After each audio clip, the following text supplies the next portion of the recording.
Morning, everyone. Welcome to Tri-City NAACP Branch's first virtual candidates forum and information on how to plan your vote.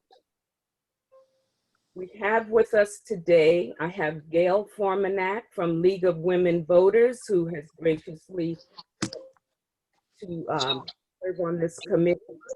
Tasha Mack, our NAACP Get Out the Vote individual.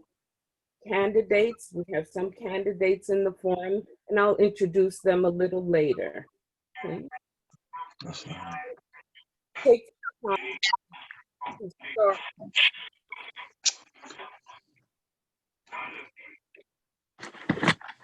discussing the plan to vote. How do we get our vote heard and registered? The first thing is we must build a plan. If we want to get someplace, we should have a plan to get there. It's no different with our vote and election, especially as important as this election is. Everyone needs to vote. So how do you build your plan? There'll be 3 steps. Steps that you should take now, those immediate actions, how you're going to vote, whether you're going to vote in person or by mail-in ballot, and what actions will you take after you vote. So the first thing, the immediate action, what you need to know is your target date. This is Lake County. What are our important to us? We have October 5th, which is the last day to register. And up until that date, you can make any changes to your voter file and register.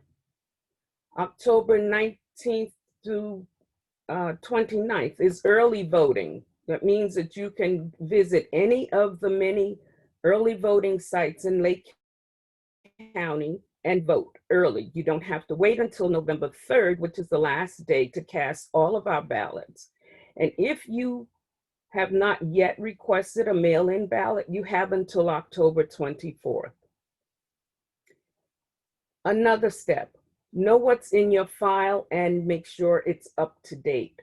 You can visit the Supervisor of Elections website or call in, visit the office, but you want to know and make sure that your information in that file is current.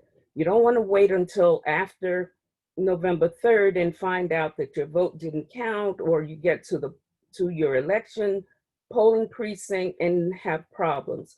So I ask that you check your information now. Has your signature changed significantly? Did you move and not update your information? You want to make sure all of your information is correct. Also, decide how you will vote. Are you going to vote in person, or are you going to vote by mail-in ballot?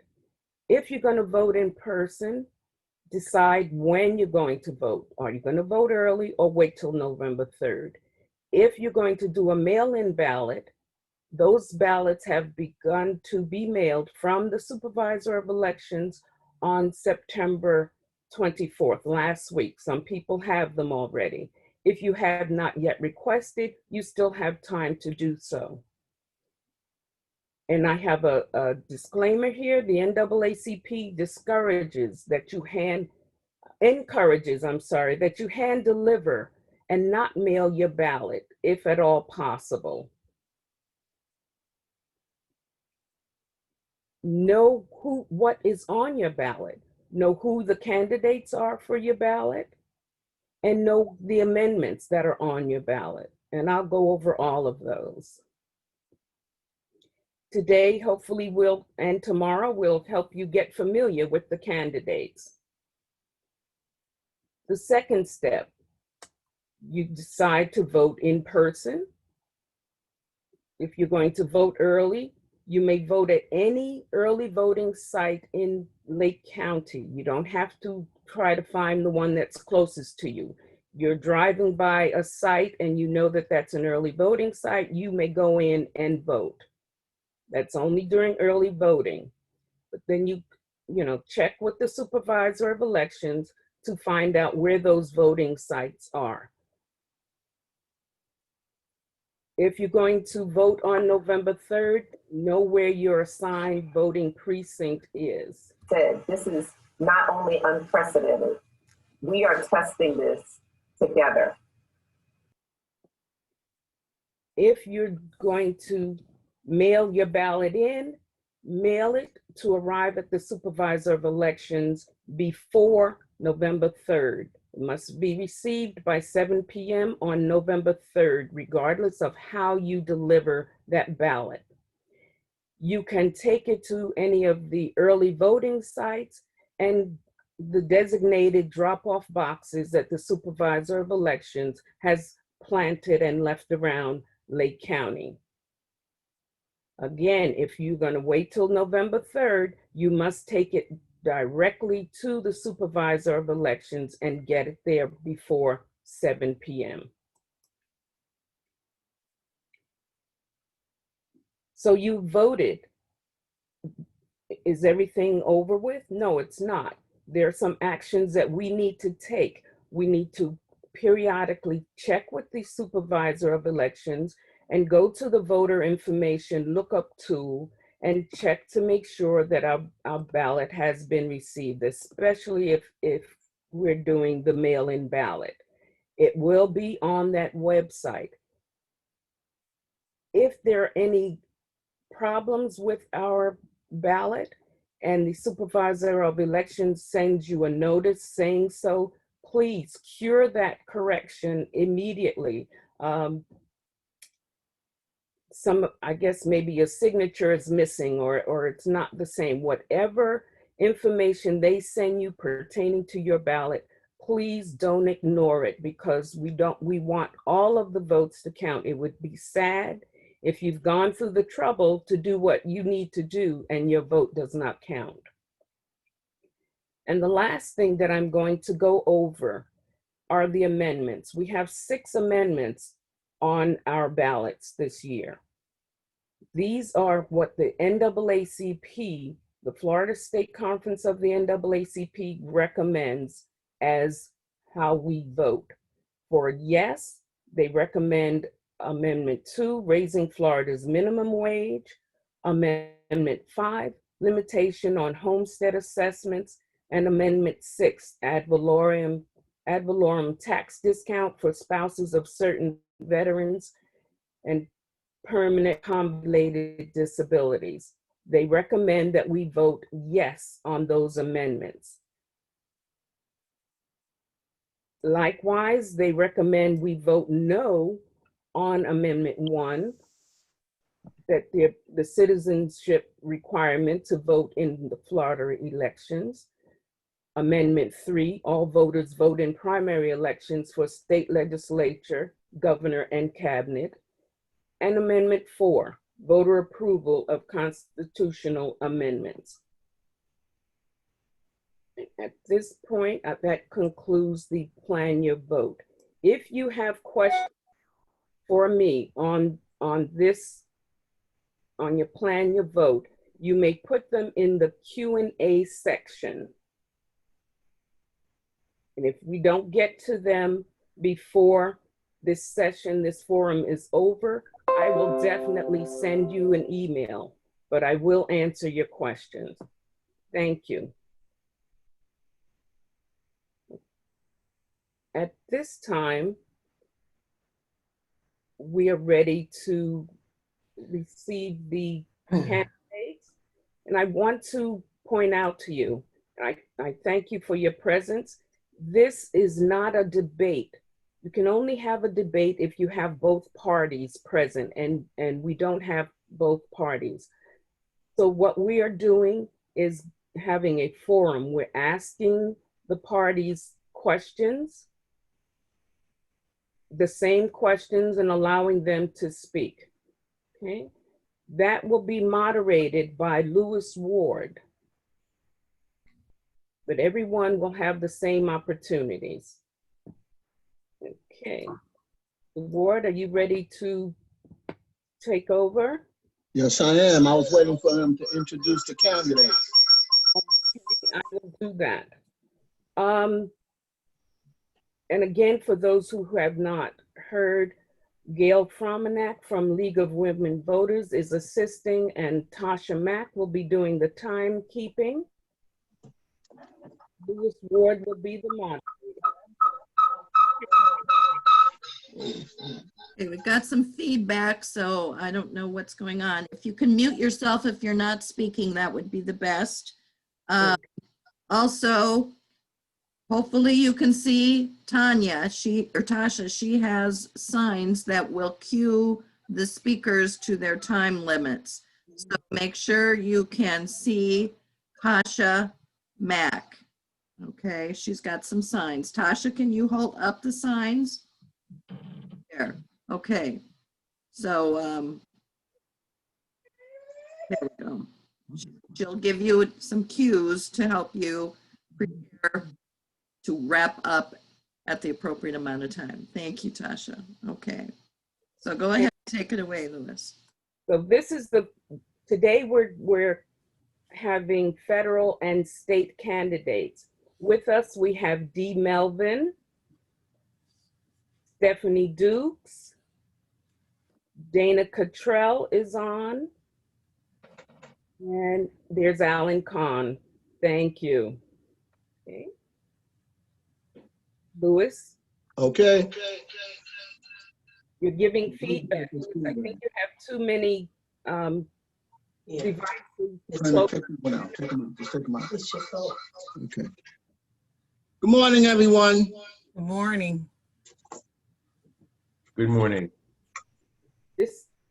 I'd like to take just a minute for silent prayer to pray for the health of our president and his wife and all those others who are combating the coronavirus disease. We start right now. It's a minute of silence.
Okay, good morning again, and welcome to the Tri-City NAACP Federal and State Candidates Forum.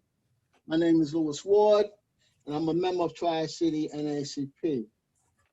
The purpose of our Candidates Forum is to provide an opportunity for all candidates running for political office in Lake County to reveal their platform for seeking to represent voters of Lake County and to educate our voters of who their candidates are and what their objectives and goals are for Lake County. As with any forum, there are some simple rules to be followed to make the forum run smoothly. I'm quite sure we all remember Tuesday's night debate with President Trump and his Democratic opponent, Vice President Joe Biden. We don't want to repeat performance. Like Martha said, this is not a debate, this is a forum. When answering questions, please keep your responses concerning you only. Please do not refer to or allude to your opponent when answering your question.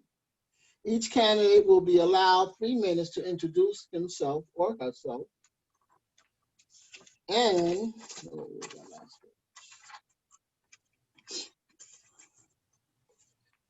each candidate will be timed. We have Miss give me 1 second. Yeah, just look. Can you guys see me? Yes. Good. For candidate introductions and responses will be timed. Candidates will be informed when there are 30 seconds remaining, then 15 seconds remaining, and then stop. Ms. Tasha Mack, the timekeeper, will hold up cards to let you know. Now we can begin with the candidates' introductions.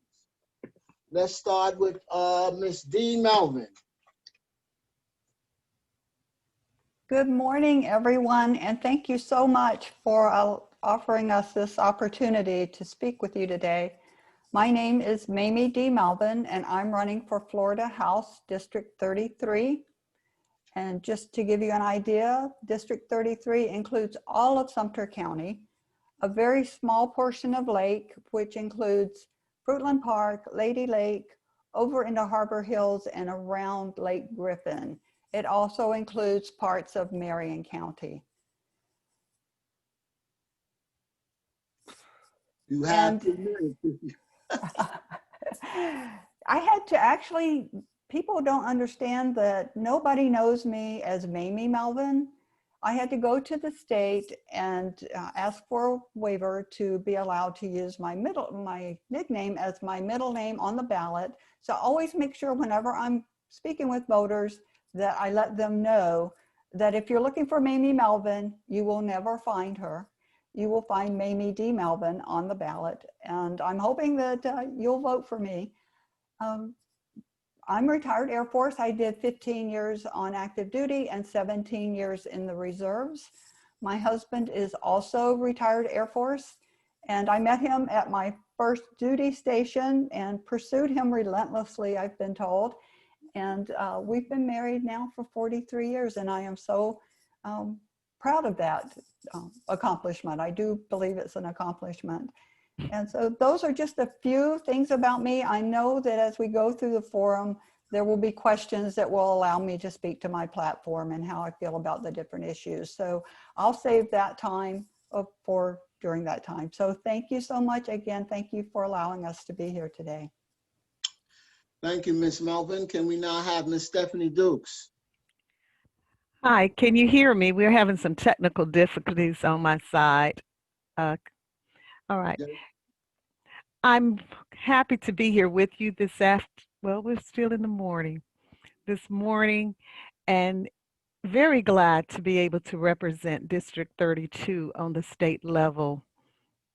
My desire to become a candidate started out of the fact that from growing up, I grew up in a mining town. Not that far from here, a place called Mulberry. It was originally known as the capital, the phosphate capital of the world. And because of the livable wages it was able to afford my parents, I grew up thinking the American dream was attainable.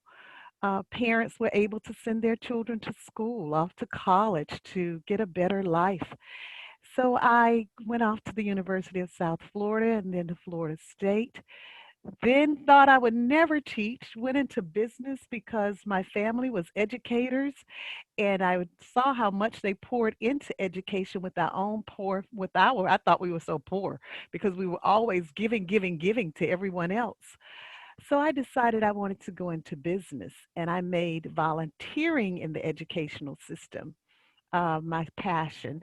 And from that, I was recruited to work in education and thought I gave them this ridiculous salary. And the principal had showed up to volunteer one day and he says, "Hey, call this lady. We've matched your offer," and took it up a little. So he was very familiar with my business world. From there, I went to work and I've worked throughout the state of Florida in education, developed a real passion for helping others, which is my family's my mother's maiden name, Helper. From that, I created a desire and took up the passion from Bob Graham to just work, work in different people's lifestyles. So from there, I ended up into politics and championing the cause of our communities through community service. And I'm happy to be here today to champion the cause of District 32. Thank you. Thank you, Ms. Dukes. Now can we hear from Ms. Dana Cottrell? Yes, good morning. Thank you very much for having us today and for the NAACP to host. My name is Dana Cottrell. I am running for Congressional District 11. Congressional District 11, fun fact, is the second largest congressional district in the state. And we were only the second largest by just under 2,000 voters. And we have put such an effort into getting out the vote and registering voters that we might have actually jumped this year to the largest congressional district in the state. So that's a fun fact. Our district encompasses all of Hernando County, which is where I live, and I've been a proud resident since 1988. It encompasses Citrus County, Sumter County, the southern portion of Marion County, and it encompasses the western portion of Lake County. So if you are in District 11, Daniel Webster would be your current representative, and basically you're going to cut off south at State Road 50, and then really where Lake Apopka is, and go north up toward Umatilla, and then go west. And that encompasses basically Congressional District 11 for Lake County. I ran in 2018 and we did very well. We increased 2 percentage points, which is a statistical increase from Daniel Webster's election vote, and cutting into that, because before it was 32%, we received 34% of the vote, and we intend to shock everyone and have CNN at my house on election night on how we won. So that's getting out the vote and getting volunteers and knowing that this election is so important because we want to represent the people and bring prosperity to the people. Issues and campaign platforms that are near and dear to my heart that I will fight for: healthcare for all, the environment, of course, education, employment, fair wages. And what's fascinating is I look back in history, and I was looking at Franklin Delano Roosevelt's platform. His platform included many of the same issues. And I just was thinking, gosh, how have we not fixed this? How have we not done what's right for the American people? And I'm so motivated today to be on the platform with people like Stephanie and with Dee and with Adam, with Alan, Adam Christensen from Marion, who are regular citizens. We're not wealthy, we're middle-class citizens, and we want to improve the lives for everybody. And we have said enough is enough, and we've decided to run. So I'm very thankful to be here today. I appreciate your support, and to our hosts, thank you, and to our timekeeper, that is very much appreciated. Thank you, Ms. Dana Cottrell. Now can we have Mr. Alan Cohn? Good morning, everyone. It's an honor and pleasure to be with you. I'm Alan Cohn. I'm the Democratic nominee for Congress in the Florida 15th Congressional District, which encompasses Hillsborough, Polk, and the southern part of Lake County. I am an investigative journalist. I've been an investigative journalist for 30 years. I won the Peabody Award a couple of years ago for uncovering that a defense contractor was allowing defective parts to get on board Black Hawk helicopters. But my career has been about shining the light, and that has taken form, not just going after defense contractors, but speaking to the powerful, uncovering, in the case of Hillsborough County, one of the largest cases of political corruption in the last decade. It also means saving the life of a Vietnam veteran who I found eating out of trash cans because he couldn't get benefits from the VA because he couldn't prove he was in combat. It also means that doing things that are uncomfortable, like uncovering a brutal police beating and cover-up, which took me months to do. And as a result, officers were accused of the use of excessive force in federal court, and I was called to testify. I have been driven to take those skills and those passions and apply it to this congressional campaign because of what is going on in our country right now. And our campaign and this race have been propelled into the forefront of national politics. Many of you may have seen that there has been stories over the last few weeks that President Trump and the Republicans are going to mess around with this election. They are going to try to stop us from voting.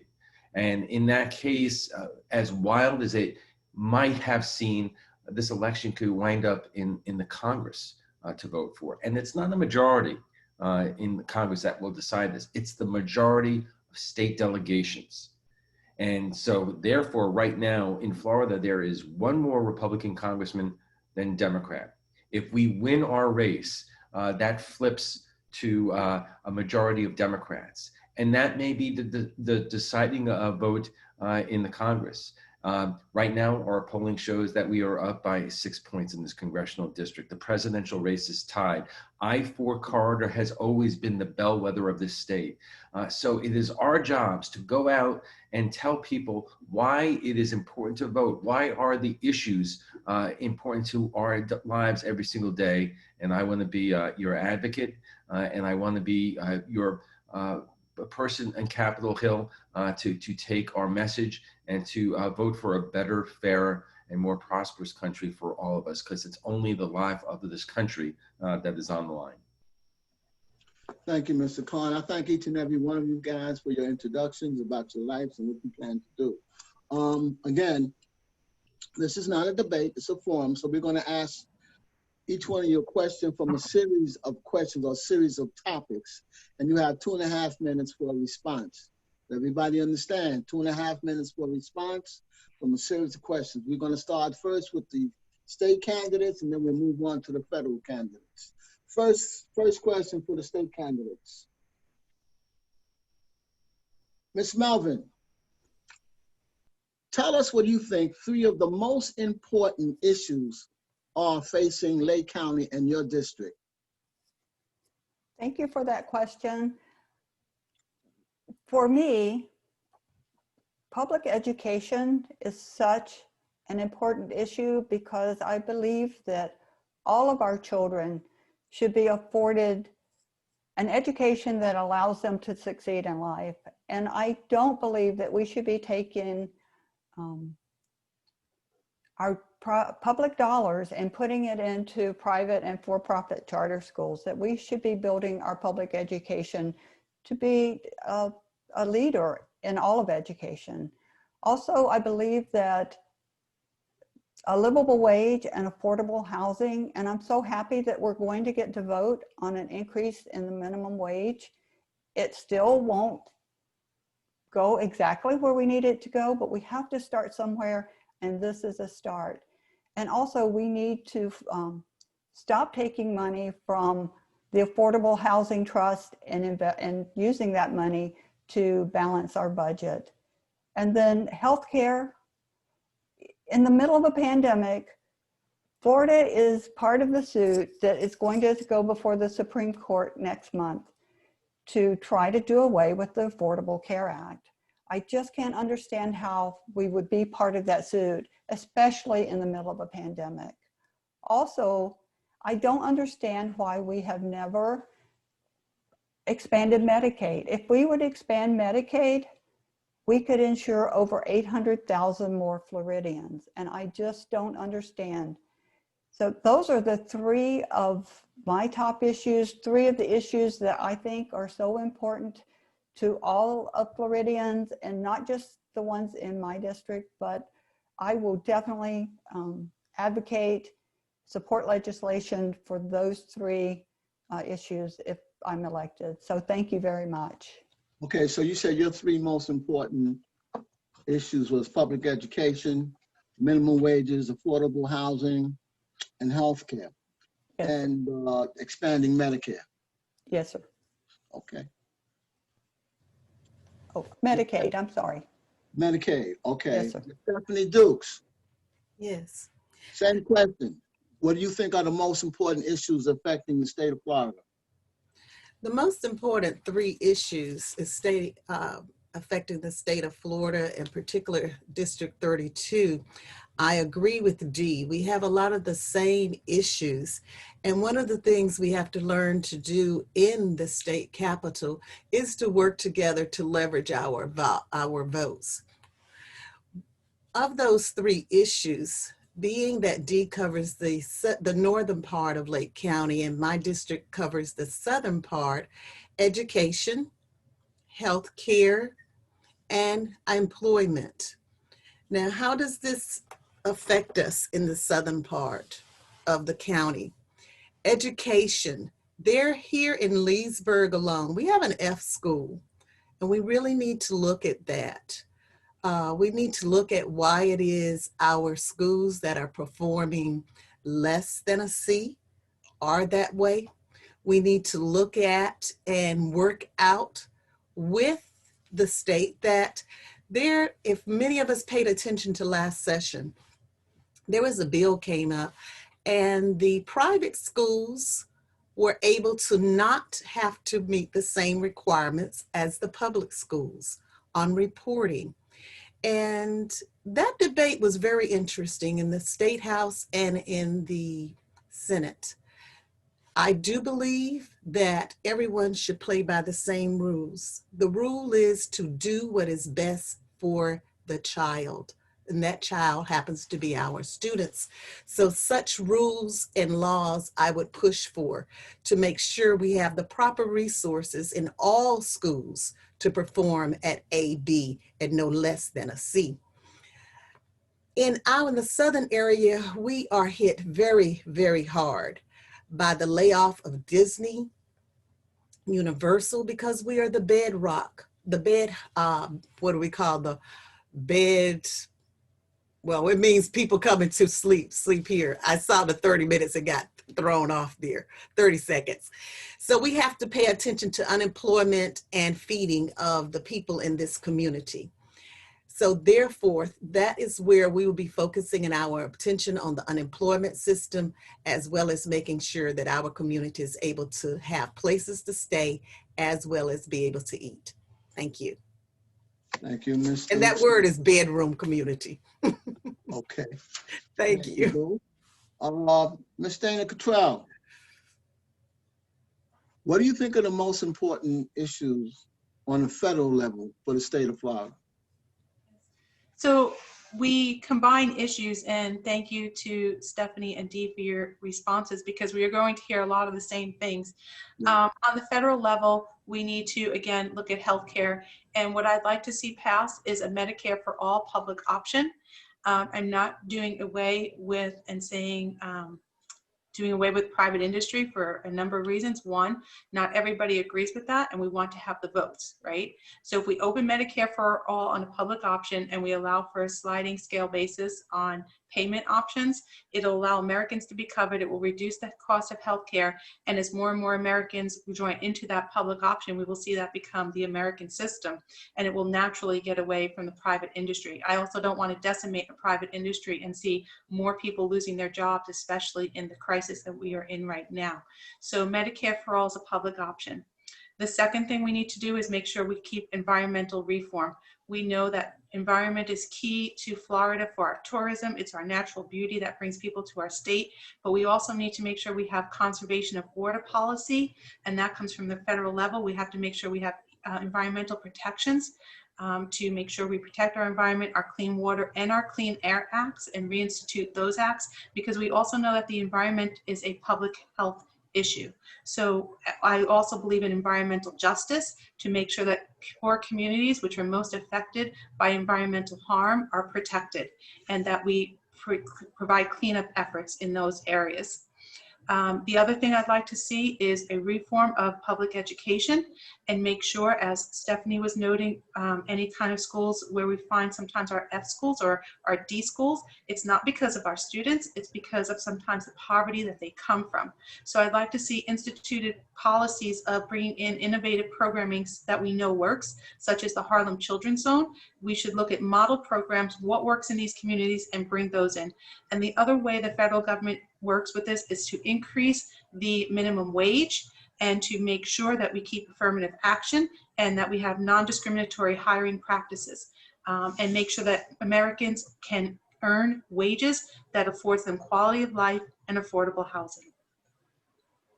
Thank you. Can I ask you a quick question? You mentioned the Harlem Children's Zone. You got an idea exactly what is that about, that program? So the Harlem Children's Zone, it is a charter school. It was started in Harlem, New York by Gregory Canada. And actually one of the founding members is a member of our Hernando County NAACP, Dr. Ames. I don't know if you know him. He's the president of the Pasco Hernando State College right here in Hernando. So we're very proud of that. But the Harlem Children's Zone is a model charter school, and it started in one of the most poorest areas of Harlem. And what it did, it was a whole child program. So it did not only address the the academic needs of children, but it addressed their physical needs, their mental needs, and their medical needs. There's a doctor and a dentist on campus. They have Whole Foods for lunch. They sit at tables and they sit with chairs and they converse. It is not the lunch program that the state of Florida provides. And it also addresses the home and the parents. So it has literacy programs for parents. It has parenting programs for parents.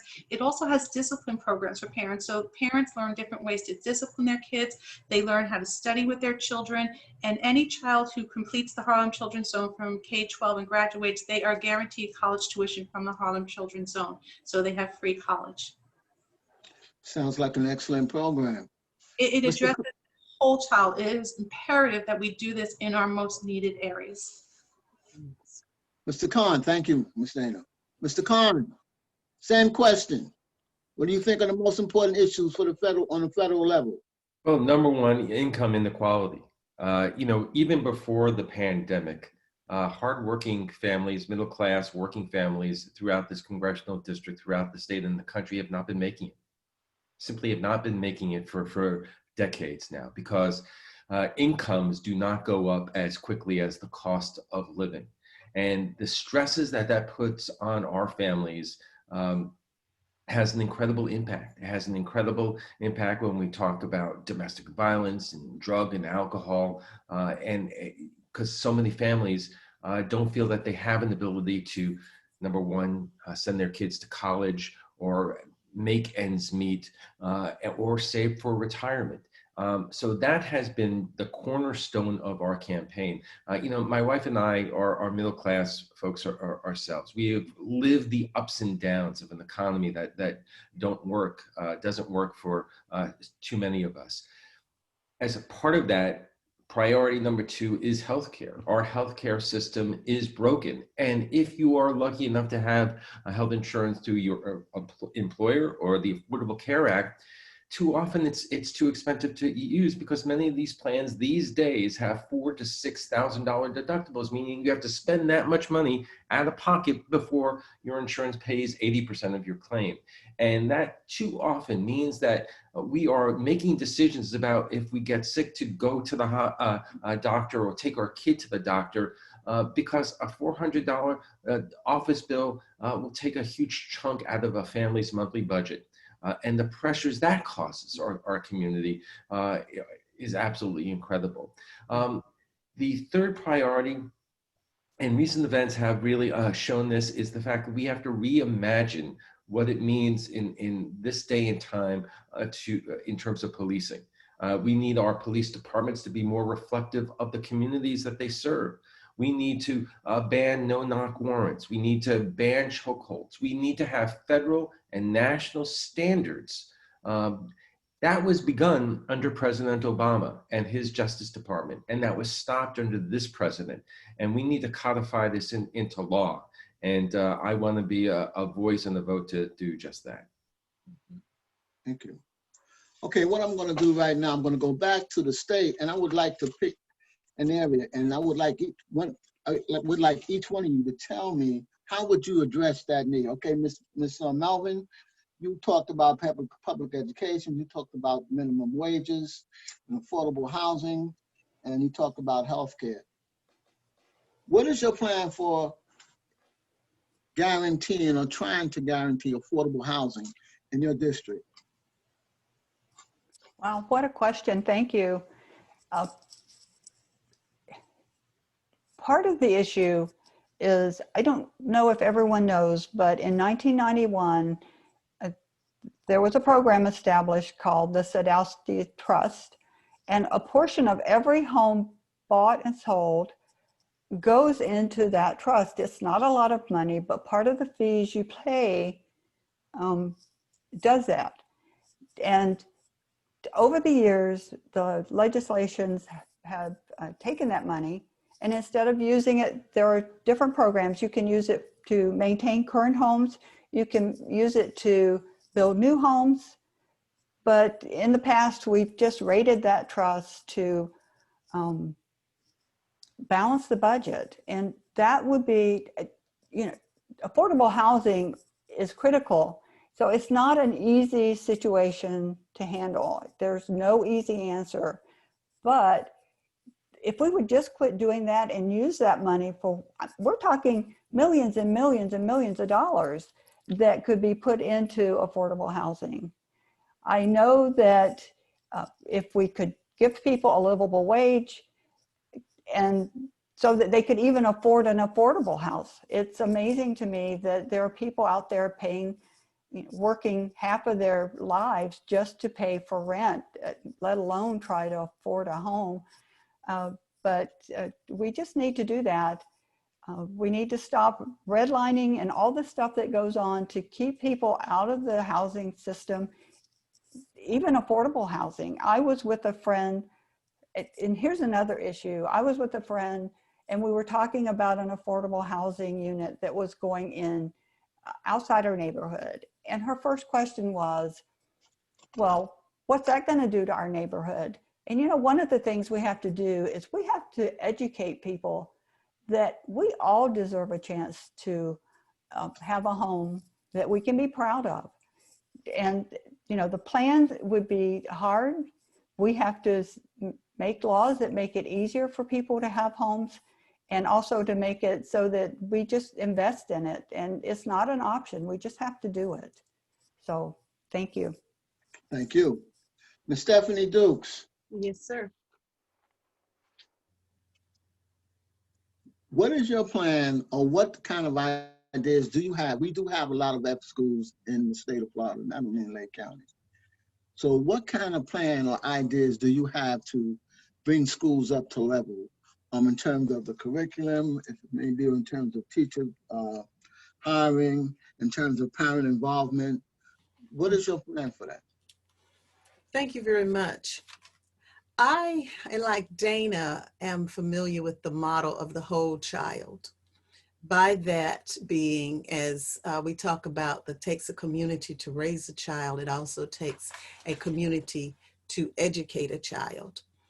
In Miami, I actually was the Dean of Discipline at a school known as Robert Rennick Educational Center, which that was the concept. It was only 2 of them in the state of Florida, one in South Dade, one in North Dade, and my center was at the North Dade Center, where we taught just that way.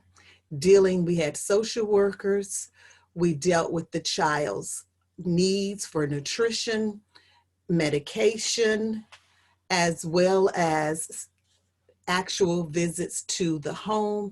And as part of my discipline program, I instituted parent training or awareness classes. Because a lot of times when we say parent training, a parent get offended. Well, who are you to tell me how to raise my child? But what we want to do is say awareness. Awareness of what are the needs as the child is progressing through the system, how the system has inquired new needs, particularly how to deal with the school to prison pipeline. That is a very, very big setup for our children. So putting those type of things in place for our schools, instead of doing more funding to put in more police officers, we need to take that funding and put into those programs so that we are educating the whole child. The success for my school, learning-wise, a student would come to me, maybe reading on the 2nd and 3rd grade level. By the time they would leave us in the 8th grade, they entered at the 6th, would leave us somewhere between 7th and 8th grade. They were reading on a 6th to 7th grade level. So that shows the success of teaching to the whole child. Thank you. Thank you. Excuse me. Thank you.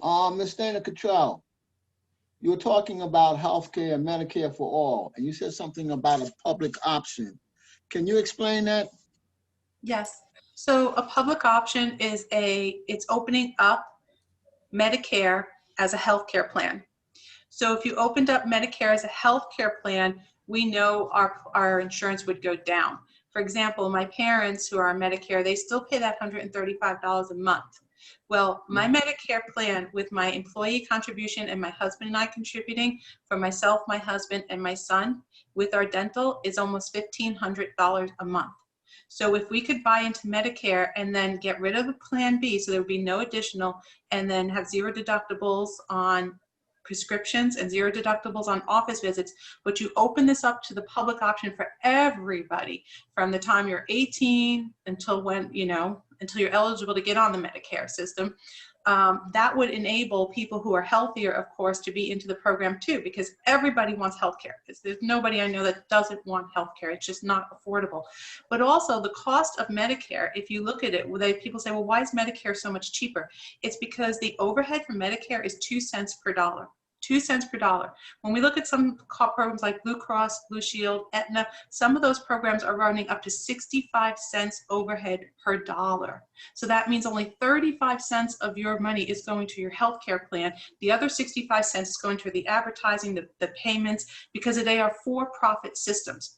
And our healthcare, we have become commodities for these healthcare companies. We are to be bought and sold. We are not people to them. So there are some things that are better run out of the private sector, and I believe that healthcare has become one of them. And the federal government must allow the Medicare system to establish rates and to negotiate drug prices. Thank you. Mr. Khan. And I'm going to interject. I'm so sorry. I'm going to go get my son, and I will be right back. Okay, no problem, Ms. Cottrell. Go ahead. Thank you. Mr. Khan. Yes, sir. You talked about reimagining the police department. And of course, there's I think there's a federal bill out now, a federal, something that the present administration was trying to do with policing. I think the Supreme Court of the Department of Justice turned it down. But anyway, speak to that. What do you, I mean, exactly how, we know we have some issues with the police department. We know that, you know, sometimes people get the wrong impression about what they actually mean by defunding the police department. But speak to your ideas regarding, you know, how would you reimagine the police department? How would you encourage the congressional members of Congress to bring about a change for that? Well, number one, it's about codifying a lot of these things into law so they're not open to interpretation. Because right now, you know, every state does what it does independently. Do you realize in Florida right now, you have to have more training to become a barber than a police officer?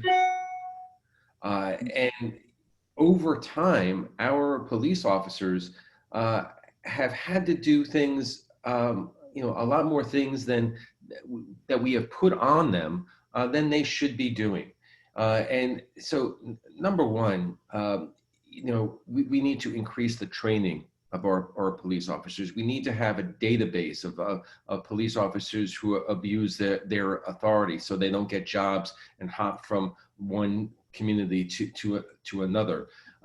As I mentioned, we have to ban no-knock warrants and chokeholds and all those other things, but also, you know, have, you know, police departments, as I mentioned before, more reflective of the communities that they serve and become partners within the community. You know, too often, and this, you know, and over the last few years with the surplus from the Department of Defense, that it became in vogue for police departments to buy armored vehicles and almost the equipment that makes them look like a military organization rather than a law enforcement organization. And the result of that is when you see this in your community, it is something that can intimidate instead of you know, being part of the community solution. I believe in community policing. I believe most police officers are good good people trying to do an important job, but when they are answering the calls to certain kinds of calls, like whether it's domestic violence or a situation where there's drugs or alcohol, they are going into situations that they are not trained to help. So we're not talking about defunding the police departments, but we are talking about giving them more resources and maybe sending mental health counselors to situations that would result in them being better able to de-escalate situations rather than escalate them. And that means mental health professionals, people who have an expertise in domestic violence or whatever that might be. But the fact of the matter is that right now, the president uses the terms only of law and order, and there is nothing more. And as I mentioned before, the Obama Justice Department had a program of going into police departments and setting standards for practices. But an administration doing that only is something that the next administration could come in and do something completely different. It is up to the Congress to pass laws to make national standards here, so these practices are not at the whim of whatever president is in the White House. Thank you. Thank you. Okay, so now we're going to go to a series of topics, and we're going to ask you questions from those series of topics. We might not ask each and every one of you the same question, because sometimes you're going to get, it's only one or two or three possible answers for that question. First question. Let's go to Stephanie Dukes. Yes, sir.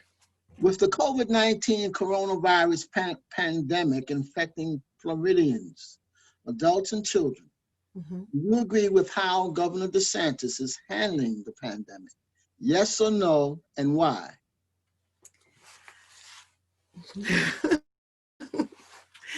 My answer is quite simple. We've lost too many lives for it to be totally effective. And that reasoning is this. The governor spent a lot of time traveling up and down the state, having press conferences, staging, and not dealing with providing the resources to the community to, one, communicate we had an issue that needed to have been dealt with. From what we know about government receiving this information, about that we were going to have to deal with this virus, I do believe more resources should have been placed in the local government's hands for them to come up with an effective plan to, one, prepare for the outbreak, for us to do testing. As we know here in Lake County, we were a whole month behind Orange County. There was no consistency. There was no rollout that we knew mask would help us. We should have, as a government, prepared from the state level to the locals, resources to say, this is what's going to happen. Possibly, like they want to say, okay, possibly. Okay, let's err when we know there is a hurricane doing what coming, what do? We board up. We buy what we need. That's what the state should have done. They should have made sure we had the resources, everyone was staged and ready, so that when and if it hit, which it did, we were better prepared. There was no way we should have lost the number of lives we did, but grandstanding. You could have did that just like we're doing here today. In Tallahassee, put those resources of flying all over the state up and down, because we didn't know whether the virus could be transmitted with all that flying over the place he was doing. So yes, I think he should have and could have done a better job in saving lives. So I'm going to take that as you don't agree with the way he's handling the pandemic. Thank you. Ms. Melvin. Yes, sir. Should wearing masks and social distancing be a required policy for outside? So just for, required, I'm sorry, when I say required policy, I mean that, it be a law. For just outside and not inside, correct? Just definitely outside. Okay. I believe that if you're outside and you can stay socially distant. So, okay, let me back up. I do believe that we should have a policy or a law in place that requires us all to help protect each other. Now, with that being said, if we're outside and we can stay 6 feet apart, I personally am not comfortable outside if I'm just 6 feet apart, but let's just say that 6 feet is the requirement, then masks should not, there shouldn't be a law that mandates everybody wear a mask outside. Let me just say that. But if you're outside with a group of people where you cannot stay socially distanced, then I believe that for the protection of all of us, masks should be mandated in those situations. And I know there are people out there who say, no, it's my right. Well, we do all have our personal freedoms, but I've always believed that your personal freedom shouldn't put me at risk or others at risk.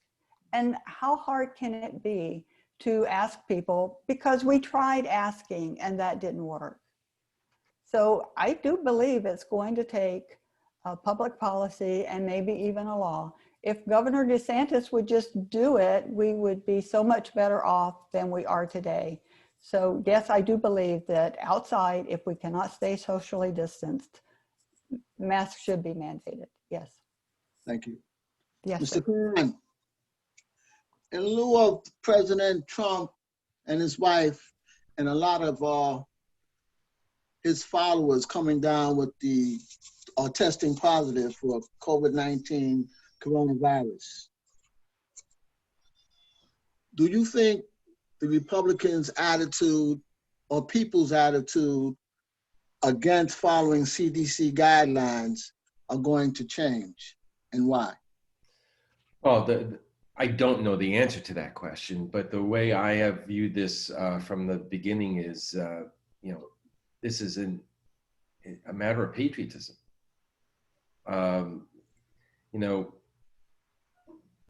As we just said, we have a lot of personal freedoms in this country, but that personal freedoms doesn't mean that you have the right to put other people at risk. The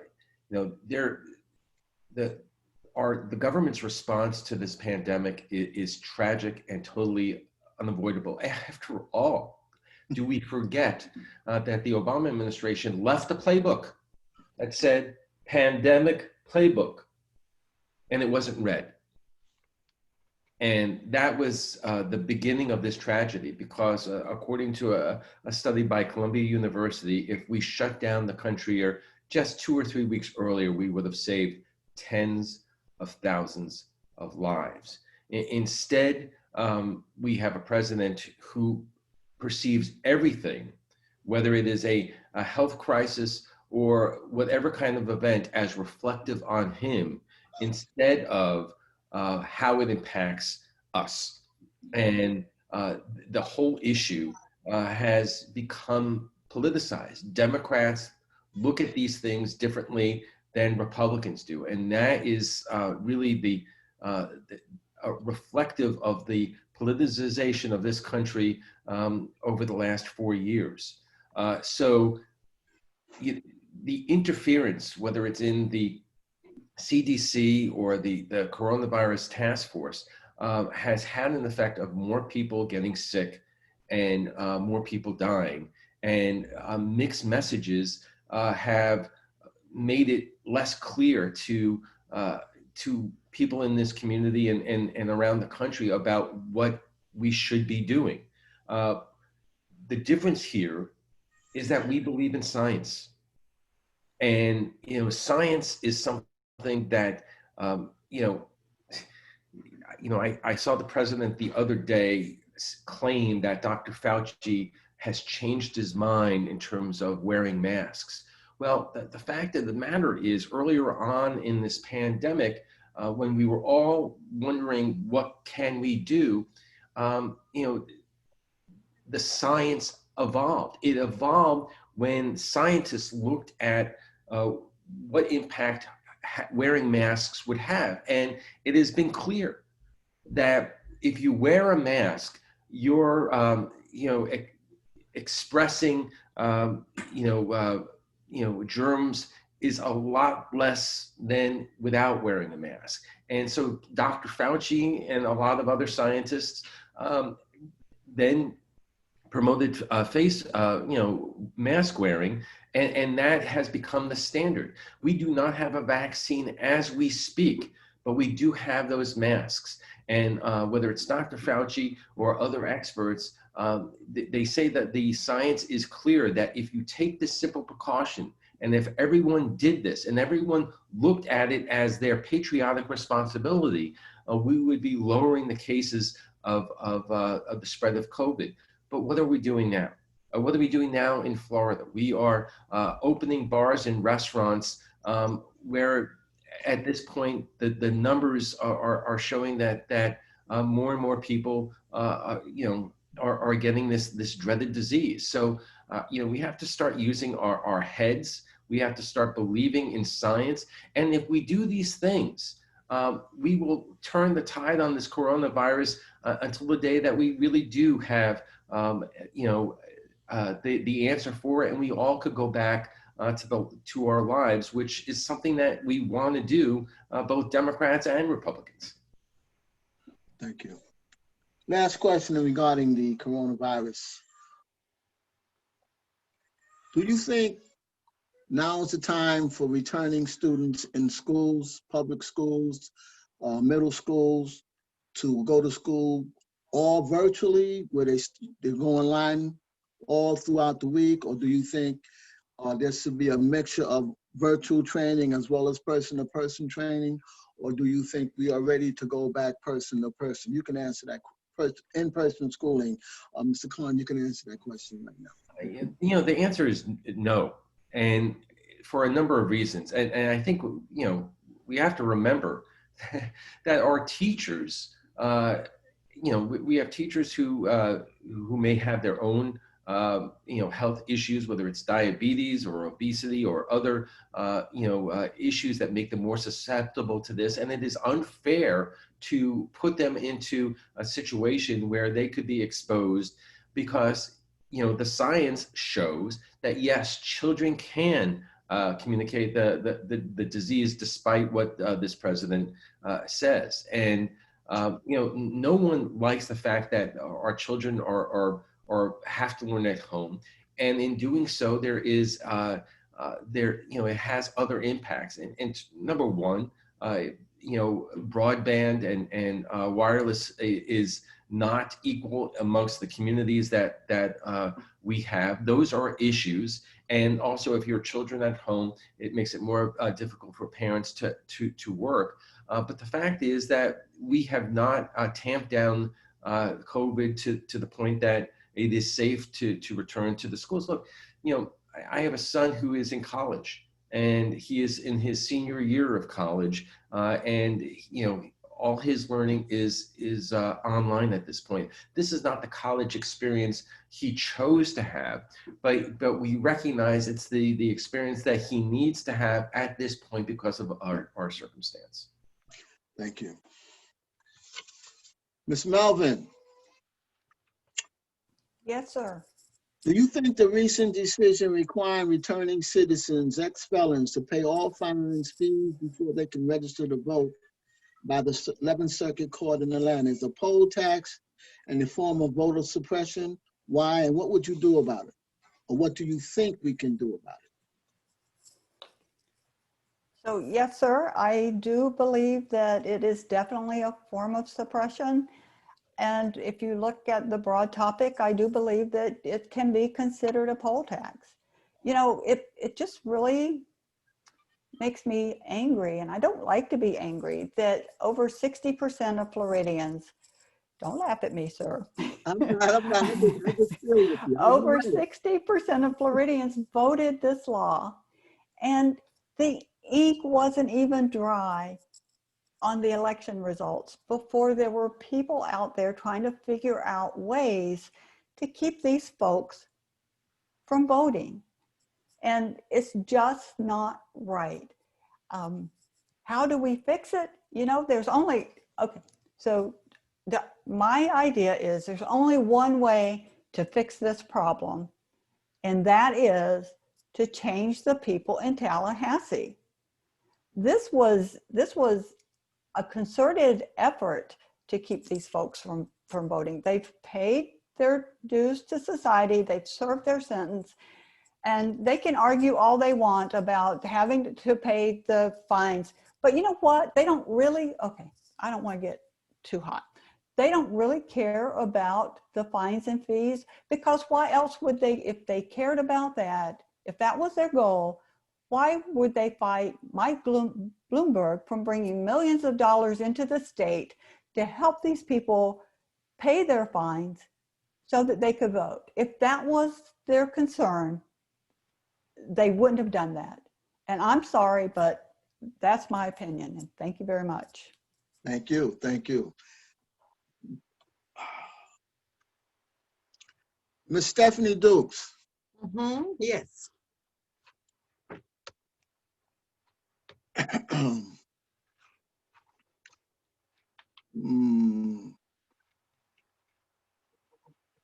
What is your thoughts on President Trump's possible ability, if he's reelected, to deport 400,000 immigrants?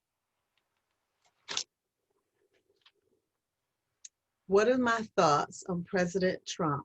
What are your thoughts if President Trump is reelected and he has the right to deport 400,000 immigrants a year? Okay. My thought on that question is the key words you said there are the right. What are my thoughts on him having the right? And if anyone is deported on legitimate grounds, legitimate reasons, not those that we make up, not those that we find loopholes to deport, then I agree. But if we make up rules just because we want to target a certain sector or race, ethnic group, or members of the community, then absolutely not. I think then he will impeach him again, because he has then overgone and taken authority in which he does not have. The people didn't give him, the Constitution didn't give him, and this is not a dictatorship country. This is a country that was founded because they did not want to be ruled by kings and queens and others telling them this is the absolute rule and this was what you must do or you must go. No, Lady Liberty stands in the harbor for a reason, because America welcomes all who comes here and we give them an opportunity. Everyone, that's all we want, an opportunity. No special choices. As we saw, we fought for the Florida Supreme Court. The DeSantis had recommended a young lady who did not meet all the qualifications. And I particularly felt and stood with Representative Thompson, who said no. She didn't qualify.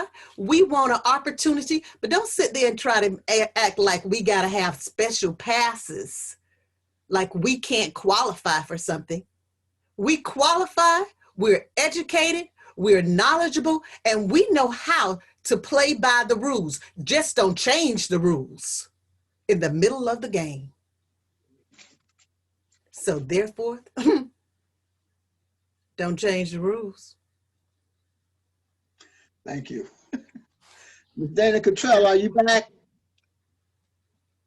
Yes, sir. Thank you. Okay. What are some drastic policies? What drastic policies are failing incarcerated youth in our juvenile justice system? What do you think are some drastic policies for our incarcerated juvenile justice? Well, juveniles should not be charged as adults. That's one of the first things. And the second thing you need to look at is, why does somebody commit a crime? What motivated them to feel that that was what they needed to do at that point in time? And I think that that goes back to the educational reform that I was discussing, about giving children different options and seeing that they have a future, and education is the way that drives that future, not committing a crime, or seeing that in their community, somebody who they might model or look up to as somebody who is in a crime family, or committing crime, like seeing a person who's selling drugs making a lot of money, and that is something that is revered in the community for them. So we need to change that model. But we also need to look at sentencing guidelines, and we also have to look at not sending juveniles to jail, again, looking at the reason why they committed the crime and how do we solve and address that issue. So looking at taking that child and first making sure that somebody is guilty of a crime, because today with the sentencing guidelines, people don't plead innocent and go to court. They'll take a plea bargain or a plea deal and take a guilty sentence because they are afraid, especially if they're giving a public defendant, that their case is not going to be heard, and that fear tactic is used to say, if you don't take this plea bargain, you're looking at this many years in jail if you're found guilty. So we don't have people who are advocates for these children, for these juveniles. So we need to make sure that we have advocates for them. We have to make sure that they are not tried as adults. We have to make sure that we look at the reason for why something was committed, and then address the root cause of those problems. And then when children are incarcerated in juvenile systems, that education is provided, and that we reform children and we find different outs and maybe have mentoring and modeling programs for them, so that when they return to their homes, they have support systems in place. One more question for you, Ms. Dana. Are there two systems of justice in America? One for whites and another for blacks? Yes, I definitely believe that. If you go onto my webpage, you'll see I have a segment on Black Lives Matter. And I look at some things on there and talk about privilege and what it means to have privilege. And obviously, when you're in that case, you don't realize it because you don't understand what it is to have racism targeted against you. I can only speak to what my experience has been as a woman in certain instances where I've been discriminated against as a woman, but I cannot speak to the Black experience. But I will tell you that there's a lady who did the blue-eyed, brown-eyed experiment, and she did that very long ago with her students to see what discrimination felt like. She still goes around the country and does tours and speaking engagements, and she does this to white audiences. And one of the first questions she asks her audience is, would you switch roles with a person who is Black in America today? If you would switch roles, stand up. And no members of the white audience ever stand up. And right there, she says to that audience, then you know we have a race problem in our nation. And there is definitely a different experience for the Black experience and the white experience. And we can just look at, and it's proven in facts and statistics, if you just look at the sentencing guidelines, if you look at the sentences given, and one that really came to light was the college student out, I think it was in California, who raped the girl and was caught. But the judge even turned around and said, well, we don't want to ruin this young man's career, and we don't want to affect his future by sentencing him when he was caught dead to rights in that rape by this white boy. But you would never see that with a Black man who was accused of rape. So the Central Park Five, we look at what happened to those boys in that instance. It breaks my heart over and over to see the disparity. And this is people who have bias, and they don't even recognize or realize that they have this bias. So there's so much that needs to be worked on in our communities, and so much discussion that needs to go on. And it just killed me in the debate on Tuesday night to see that President Trump got rid of the training for racial sensitivity. He has no understanding of what it means. He tried to take it as teaching people to hate America by learning our history. And I just thought, gosh, he's so disconnected. Thank you for that answer. Mr. Khan, in light of the recent protests because of the George Floyd death and other deaths before the unarmed Black men by the police department, do you feel that there's a need for the Black Lives Matter movement? Of course. I mean, just take the term itself. A couple of weeks ago, there was Michael Che from Saturday Night Live does Weekend Update. He also does stand-up. And I saw a clip of him saying, Black Lives Matter. What are you saying? Black Lives Matter. You're not saying Black Lives Matter more. You're just saying Black Lives Matter. Let's get past the politicization of that term and focus on what we're talking about. We are all concerned when our children go out into the world. And if my son or my daughter goes out any night of the week, we get concerned because of, crazy drivers, because of the I-4, which is one of the deadliest, roads in the country. But I don't have to, and my wife doesn't have to worry about our son going out and something happening because of the color of his skin. And just the opposite is, if you're African American, you have to have certain kinds of talks with your children that other folks don't have to have. I mean, I do teach my children to be respectful of law enforcement, and if anything did happen, to act appropriately.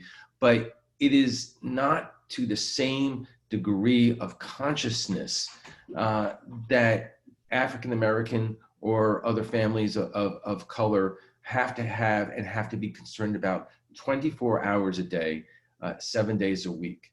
But I also want to point out to the fact that we are not at a moment in time because of George Floyd and all the other cases.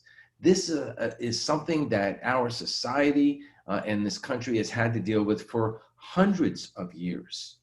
And that this is work that has needed to be done, not just now, but in the past. The problem right now is that it is exacerbated by this president. We thought back in 2008 with the election of President Obama, if you remember, there were people talking about a what was the term? A post-racial country. Well, that really was never the case. Just the election of Barack Obama himself did not mean that we were past all these things. It was a great thing, but it also brought out the inherent bigotry that a lot of Americans still have. This president has made being a bigot cool again. And it is now out in the open. And that is the tragedy of this president. And this is something that we have to work on, together as a community, not just the African American community, but the white community, the Asian community, the Hispanic community. And I will say, finally, it begins in January, in November, when we, as Time Magazine just put up a great cover story, time for him to go. And I do trust that under Joe Biden, we will begin the long process in terms of building a better, fairer, and more prosperous country for all of us. And I want to be part of that effort. Thank you. Ms. Melvin. Yes, sir. There's a huge homeless problem in Lake County and throughout the state of Florida. What ideas do you have to seek funding and provide affordable housing? Well, you spoke about affordable housing. So we're just going to ask you, what ideas do you have to seek funding for that and to help with all of these Floridians, especially in Lake County, that are living in the woods right now with their children? Well, thank you for that question. I'll have to think on that. I Okay. do know that just the state funding to try to help folks find homes is not going to be enough. We are going to have to form partnerships with other companies, other organizations to effectively find a way to overcome the homelessness in Florida. And also, there are states out there that have plans. Virginia is working extremely hard, and they had a goal that they did not meet to do away with homelessness by a certain year, and that day has passed, but they actually have made strides. And you know, I should go out and actually study what they did, because it's not easy, but I can tell you that just the government can't fix this. It's going to take efforts on all of our parts.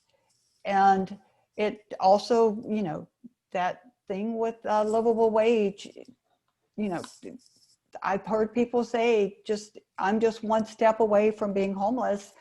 If I were to lose my job, I would be homeless.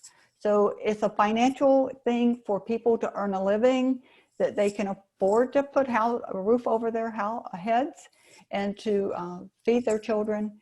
But the government can't solve this by themselves. We have to find a way to go into partnership with other organizations, you know, and there are companies out there who are good citizens, and we just have to rely and bring all those people together to form a coalition and have a plan to make this happen. So yeah, it's not easy, but we have to do it. We do. Thank you. Ms. Cottrell, there's a big issue with trafficking of runaway youth. What plans do you have to reduce that and eventually abolish that crime? That is the first time I've ever been asked that question. And so it's not one that I have thought of, but when we look at the youth model, and I can look at my own family personal history, my sister was a runaway at a young age, and she was dealing with, and this was back in the mid-'80s, her sexual identity. She's now a member of the LGBT community. But in the mid-'80s, we're a Catholic family, we were going to Catholic school, and she was trying to, I guess, figure out her identity, as she was telling us about it later, and the issues that came with that, and not feeling that she had support or she could come out and be truthful with who she was. And it caused a lot of stress and problems for her, and she did turn into a runaway. And my dad was an NYPD officer, actually, and he would actually be identified, because she was gone for 6 months at one point, to come and identify girls' bodies who were runaways that they didn't have identities for if they fit her description. It was a horrible time for our family. But she had called my parents and asked when she turned 16 for emancipation, and my parents said yes, they'd much rather have her emancipated than have her running away and on the streets. So a lot of our kids, you know, we look at the runaway issue, and that just doesn't even happen to go at kidnapping issue. I know last night there was another Amber Alert, right?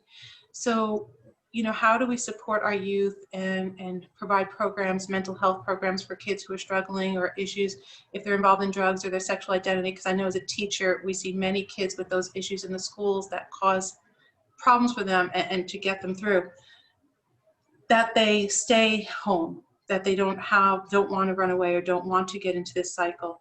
So, but once they are into the system, we need to have enforcement. I mean, it disgusts me to see human trafficking of any age, of any gender.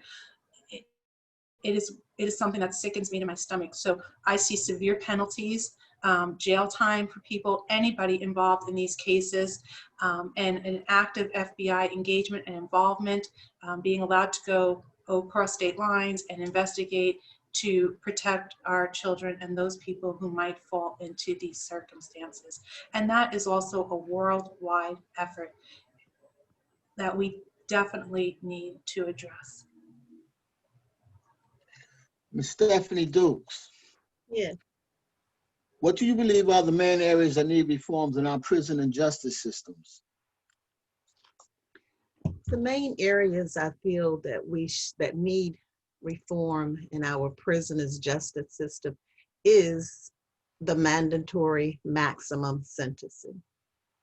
That judges, we need to repeal that in the state of Florida and let judges rely on their judgment.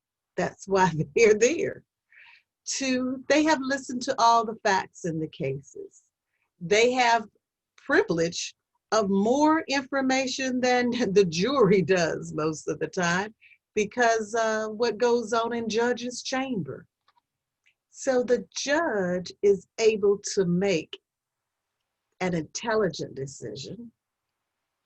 Those judges who have had sensitivity training and who are not biased, but rule from the true standard of justice, which is blind, then we can make those decisions and sentence fairly based on the person, their history, the case, the factual information, and those pieces that might have been left out that never came to light in a courtroom, but in a judge's chamber. So that is what I feel that we must look at. But it also takes being justice, being blind. Thank you. Thank you. Well, it's about 12:35, so now we're going to go into the segment of each one of you will have 2 minutes. Tell us, why should we vote for you, Ms. Stephanie Dukes? Thank you. I want to say thank each and every one of you. You know, this year we are celebrating the 100th year of the woman's rights to vote. We're also celebrating the 150th year of the African American man receiving the right to vote along with other ethnic groups. You should use that right because it was fought for with blood, tears, and a lot of sweat. Now, I don't know how much blood I'm going to give you, but I'm willing to give you a lot of sweat equity to fight for the things of this district. Our education, our justice system, our fair, affordable homes, workforce housing, unemployment. My platform is called the People's Platform because I want to represent the people, your needs, not my needs. I settled here to relax, to recuperate from an injury. You know, we don't talk about that community, the disabled community. We don't talk about the community who's visually, hearing, and physically impaired. But I sit here today to represent them as well as everyone else, because when I talk about justice being blind, I want to have my eyes open to everyone and everyone's needs, because that is the job of a representative, not to represent one group or another. Employers as well as employees, the large business as well as the small businessmen and women. Vote Stephanie Dukes because I represent you, the people of District 32. Let's go blue. Thank you. Ms. Melvin. Yes, Why should sir. we vote for you, Ms. Melvin? You should vote for me because I firmly believe and will hold myself accountable to being a transparent, representative who represents all of the people in District 33.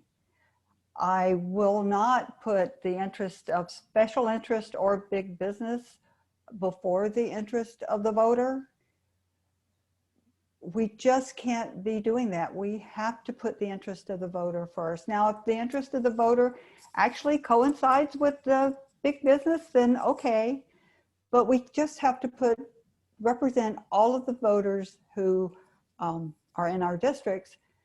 And I will stand up for all the things we talked about today: an equitable justice system, a fully funded education, and reforms in our justice system, and all those things that we believe in. Because I imagine living in a state, and hopefully everyone here will agree with this, I imagine living in a state where we live up to the value, and one of the most important values to me is that we are all created equally, that we all deserve equal opportunities to succeed, and that we should all be treated equally under the law. And no one should be above the law, ever. We should be held accountable, and I will support every one of those platforms. So remember me, Mamie D. Melvin, when you go to the polls. Thank you. Thank you. Ms. Dana Cottrell, why should we vote for you? Well, first, thank you, Mr. Ward, for moderating us today, Ms. Taylor for hosting, and Ms. Mack for keeping our time, and to my fellow candidates for being here today. I would be so honored to be representing Lake County with each and every one of you. And as I listen to each of us today and our responses, I just think, gosh, what a world we would have if we all represented with these fundamental values of equality and service. So you should vote for me because you should compare my platform against the voting record of the incumbent Daniel Webster. And I think you will find very diverse differences.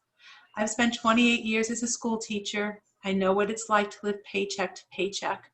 I know what it's like to be so close to having nothing after my husband was diagnosed with Hodgkin's lymphoma and the bills and the medical issues that came with that.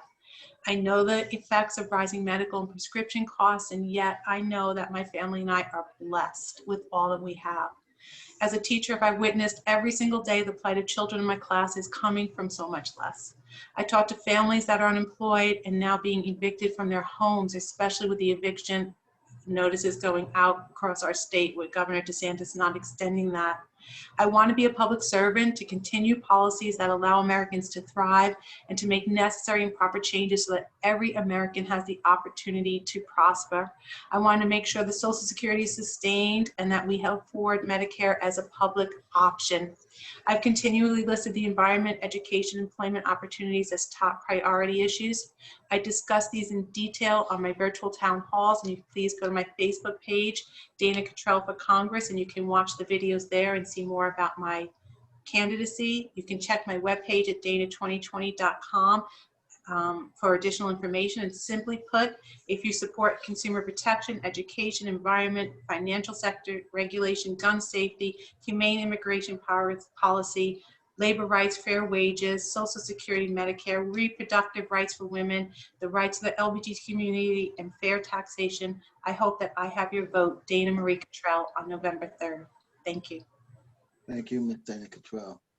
Finally, Mr. Khan, why should we vote for you? Well, thank you again for having me today. You know, the reality is the issues that drove me into this race and the issues that I am most passionate about are not the same issues that have resulted in this race being thrust into the forefront of our national debate right now.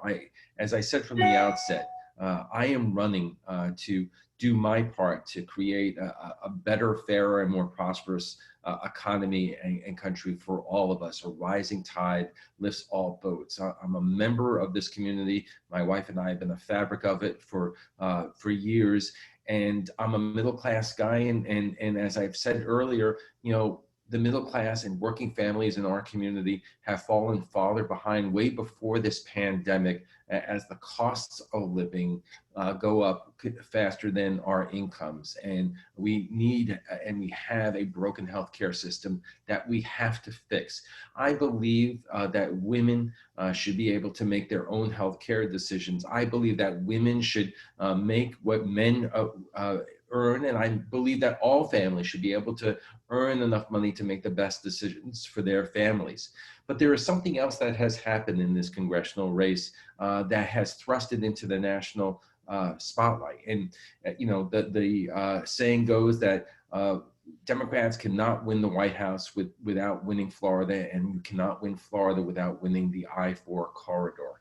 This race is incredibly close. You know, I have a slight lead in the poll. The presidential race is tied. The better I do, the better Joe Biden does, and vice versa. And now with everything that this president and this the Republican Party has done to cast doubt on our mail-in voting, that it has taken it to another level with a possibility of this election going to the House, something that we could never imagine would happen in our lives. And national publications have pointed to our congressional district as perhaps the most important congressional race in the country. So that is what is before us right now.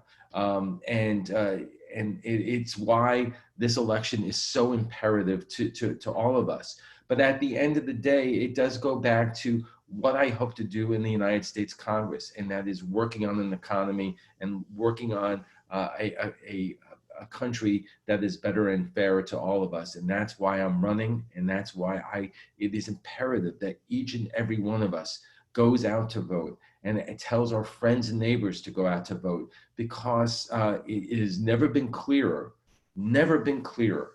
that the future of our country is at stake here, and we have got to act. And as part of that, today I ask for your vote. Thank you.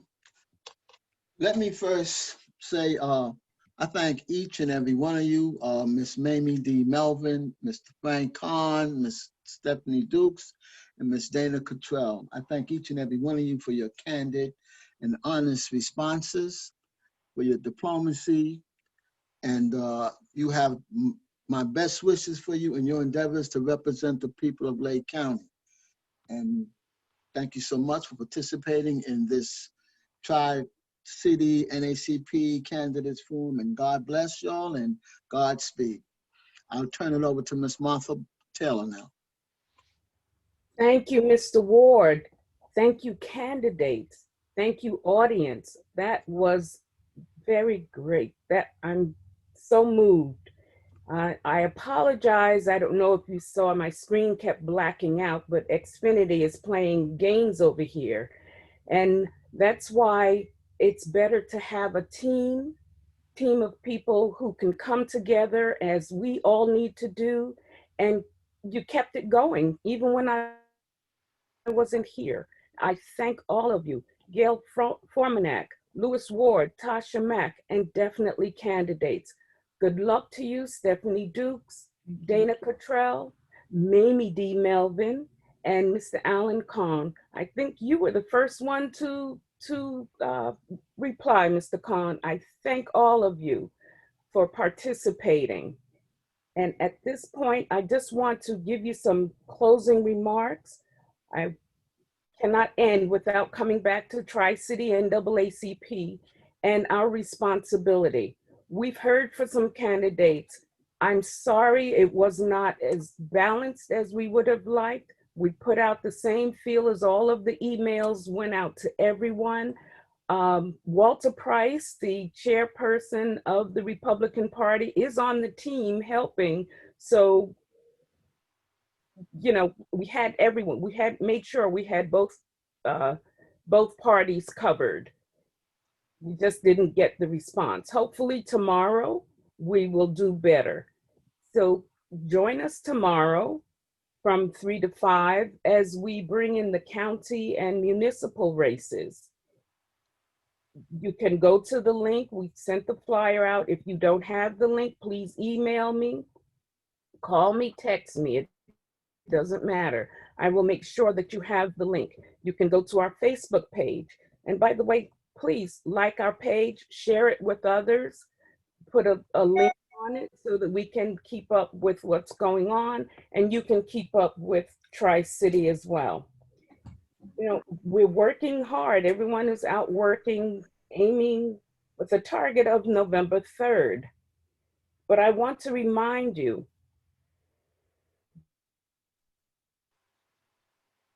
real work is going to start November 4th and January after inauguration days. We need to put together our platforms. What is it we need? Whichever candidates win, and I pray that all 4 of you get in and win, but you will still need our help. It will be up to us to help you do the job to serve us. So audience, please make sure you get out your vote, you get out the vote of your family, friends, neighbors, anyone you can think of. Roll up your sleeves, join Tri-City NAACP, because we are the oldest civil rights and social justice organization in the country. Tri-City branch itself is 75 years. That's since 1945. It's been serving the Lake Sumter community. So things change, we go through phases, that's life.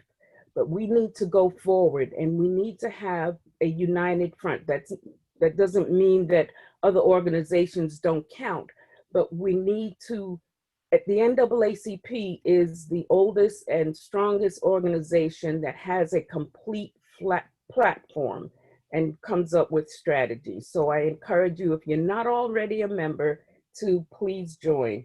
And again, I thank everyone.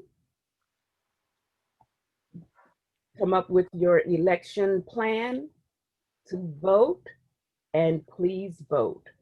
Thank you and have a good day. Thank you all.